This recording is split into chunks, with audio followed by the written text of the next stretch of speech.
is enough said. Happy Wednesday, Heat Nation! Hump Day! Your boy Ernest here, back with another Miami Heat Talk video. Damn, I love saying that.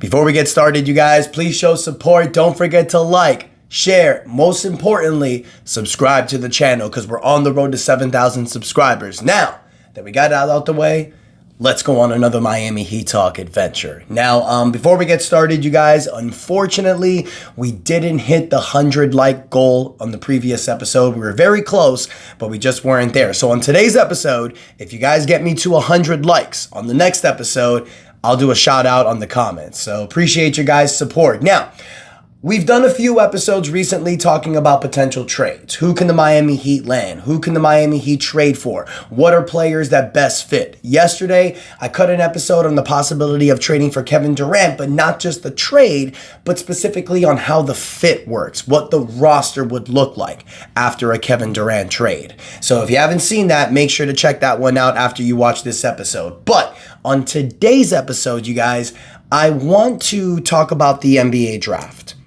The NBA draft is coming up next month. It's scheduled to be June 25th, and we will find out what the Miami Heat are looking to do with this 20th pick. Now, if I'm a betting man, I would say that the Miami Heat are going to trade this pick, because here's the thing. When you make your pick, you sign the player to a rookie contract. Once that player is signed, you cannot trade that player for 30 days. What happens immediately after the draft?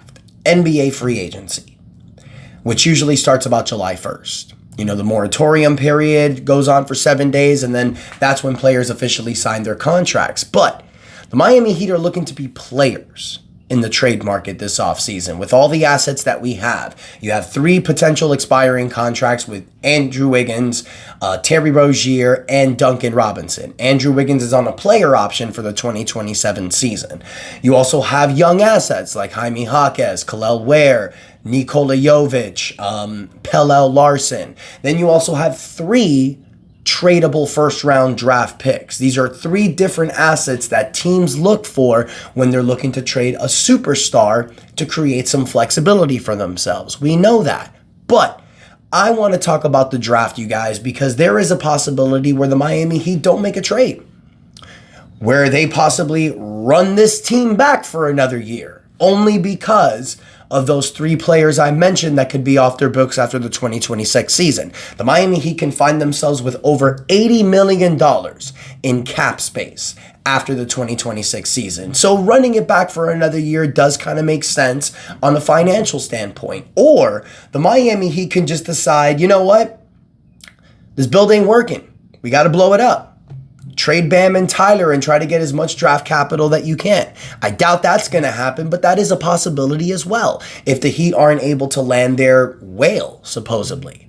So, in this episode, I want to talk about a report that came out from the 5 Reasons Sports' Greg Sylvander. And he reported yesterday that the Miami Heat are looking at 3 particular players in the NBA draft. Rasheer Fleming, Jase Richardson, and Kam Jones. This was reported by Greg Sylvander with the 5 Reasons Sports. So I believe it does have some merit. He works with Ethan Skolnick. Now I will say this. I was looking at the Bleacher Report's updated mock draft that was posted yesterday. And when I look around the 20th pick, it's projected that Walter Clayton Jr. would be picked up from the Miami Heat. Walter Clayton Jr. had a great NCAA tournament. He's a point guard. He's a scoring point guard, defensive-minded point guard, can shoot the ball. So this is someone that would fit the Miami Heat scheme. But he wasn't the name that was reported by Greg Sylvander. 3 different names were reported. So these are 3 different guys that I want to talk about. And the first person I want to talk about is Rasheer Fleming from the St. Joseph Hawks. Junior, so he has experience in college, 6'9", 240 pounds. He can play the power forward. He can play center at times. He can play small forward, can play multiple positions. This is a guy that you draft to pretty much give you a 3-headed monster in the power rotation with Bam Adebayo, Kel'el Ware, and Rasheer Fleming. Nikola Jovic does play power forward, but he's not known as a power type of player. He's a point forward player. So if you draft a Rasheer Fleming, this gives Nikola Jovic a little bit of flexibility as far as being his own player. I believe that Nikola Jovic can play small forward in this NBA. You know, he's a really tall, lengthy forward, but he's a guy that you can put out there next to Bam and Kel'el Ware and have a monster front court. But you draft a guy like Rasheer Fleming because he gives you a lot of versatility coming off the bench. You know, he played 3 years. And every year you see that he is getting better. He goes from 5.8 points a game in the 2023 season all the way to 14.7 points a game this past year. He averaged also 8.5 rebounds, 1.5 blocks, 1.4 steals, shot 53% from the field, 39% from the three-point line, and 74% from the field. This is the defensive-minded forward. He can score the ball, he can shoot the three, he can play multiple positions. Now, when you look at his scouting report, this is what it says about Rasheer Fleming. A rough postseason for Rasheer Fleming was disappointing, though it won't blind NBA teams from his shooting development and his archetype it helped create. He is the only player in the country with at least 60 threes and 40 dunks, and there should be a clear stretch four role at the next level for a 6'9", 240-pound forward who can catch and shoot, finish at a high level, and disrupt defensively.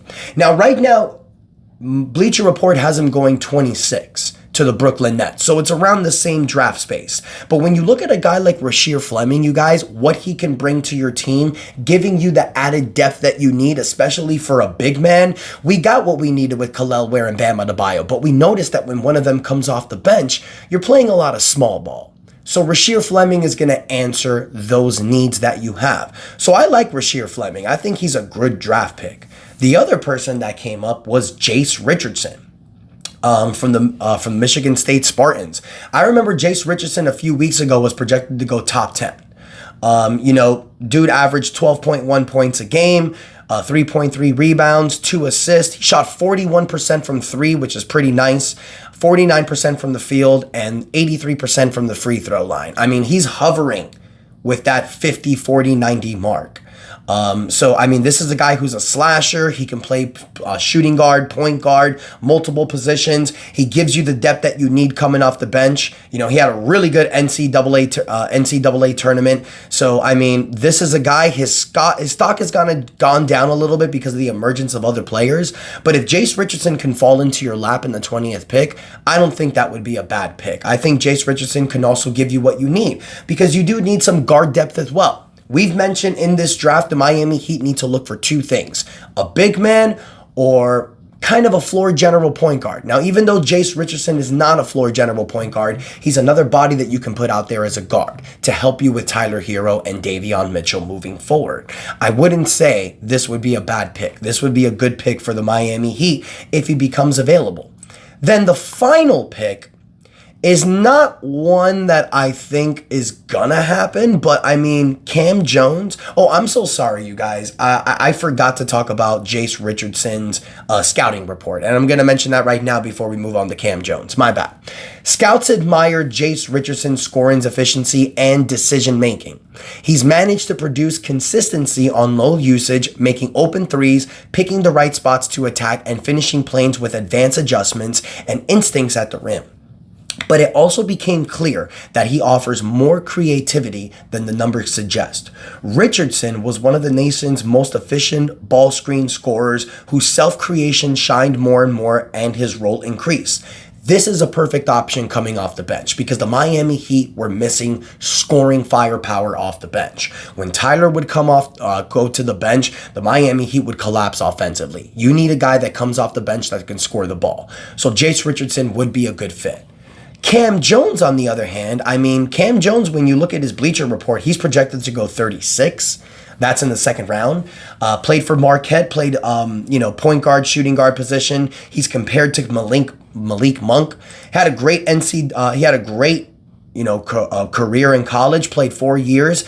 Improved every year, averaged 19.2 points a game, 6 assists, 4.5 rebounds on 48% shooting, 31% for three, and 64% from the free throw line. Not really known for his shooting, but He makes right decisions. He can score at the rim. He can facilitate. He can rebound. You know, the guy is a 6'5", 200-pound point guard, shooting guard, gives you the right amount of size. And per the reports, they were saying Kam Jones didn't have his best game in Marquette's NCAA tournament loss to New Mexico, but he'd entered averaging 28 points over the previous 3 games. The departure of Tyler Kolek helped unlock his playmaking this year, a key development for a 6'5" guard who has 300-plus career threes and a high-level finishing efficiency every season. Concerns about age or upside possibility should be less alarming late outside the 20s. Teams just looking for another ball handler or additional firepower should start to consider Jones once the younger, flashier names are off the board.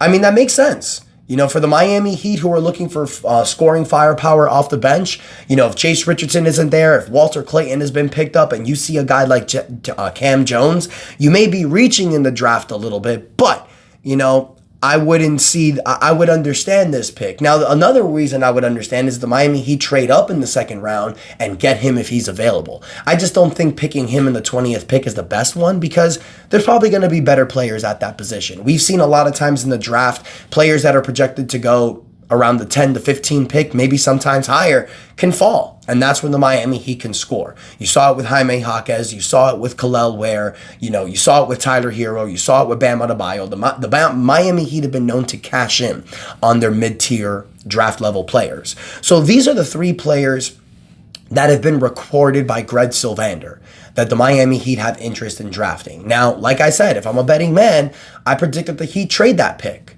But if they can't trade it and they need to get a player to help them now, think about this, you guys. I understand that running it back would suck. This team right now, on paper, I believe, can give you a 42-40 record.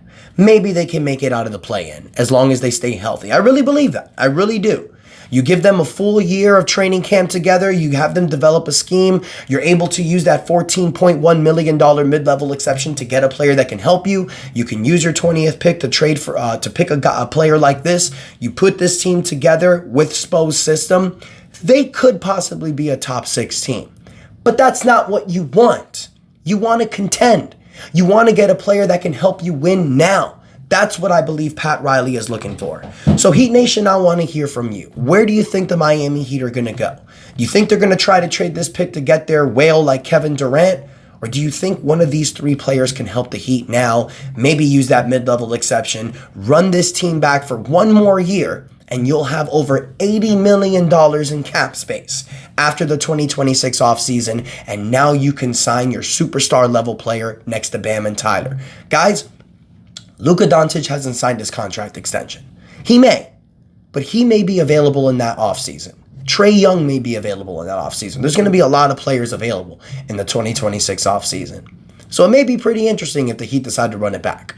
So let me know what you guys think in the comments. Don't forget to like, share, subscribe. We are pushing to 7,000 subscribers. Thank you guys so much for the support. Hope you liked today's episode. I know times are tough right now with the Heat content, so I'm doing my best to give you guys the best content imaginable. I love you guys. Thank you for the support. Don't forget, this Saturday, Dolphin Mall at Vivo. Your boy is fighting Matt Riddle for the CCW Tag Team titles. Be there. Support your boy. Let's talk Miami Heat basketball. And until next time, your boy Ernest out, and that is enough said.